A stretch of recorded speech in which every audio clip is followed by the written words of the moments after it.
Peduli korang lah. Korang fikir korang, kita orang ni macam mana? Siapa nak bela kami ni? Tak boleh bagi muka pada diorang ni. Kita je kena pijak, mana boleh.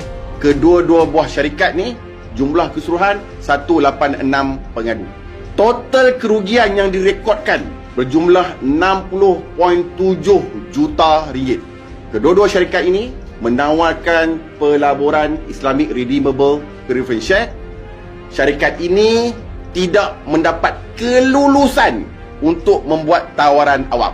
Sebaliknya, syarikat ini sebenarnya menawarkan satu saham berbentuk private placement dan memberi alasan bahawa mereka menawarkan hanya kepada kumpulan sophisticated client.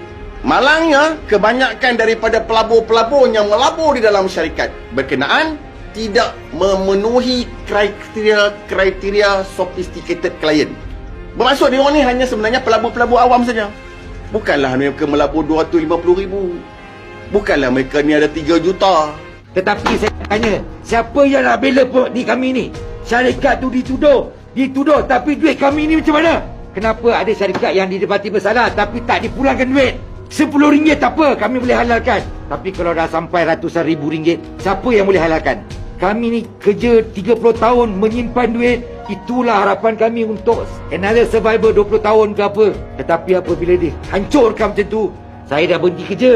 Dengan umur saya dah usia warga emas, nak cari kerja balik, korang fikirlah macam mana? Kononnya nak buat Google Meet dengan all the pelabur. Tapi kita tak ada diberi suara. Diorang mute kan kita orang semua. Macam mana kita nak dapat solution macam tu? Sampai bila pun takkan habis cerita ni. Nama je salah satu pengarah tu kononnya Malaysia figure, Islamic figure. Tapi kalau dia fikir daripada segi agama, dia boleh tahu tak betapa dosa besarnya dia ambil duit dia orang. Saya bukan seorang senang. Duit yang saya simpan dengan arwah tu hasil kerja kami. Saya simpan duit tu, tapi arwah saya, suami tu pergi dulu. Dia pergi sebab dia sakit. Kalau dah namanya pun student, obviously kami bukan sophisticated client. Dan jumlah sejujur-jujurnya yang kami invest pun RM50,000 saja untuk saya dengan adik. Supaya cukup untuk mendapat rolling money, kami study and kami tahu duit yang ayah tinggalkan tu masih ada. So lepas 3 tahun kami habis study, tak adalah habis duit yang dia tinggalkan. Macam tu je. And saya dengan adik pun sekarang tengah struggle.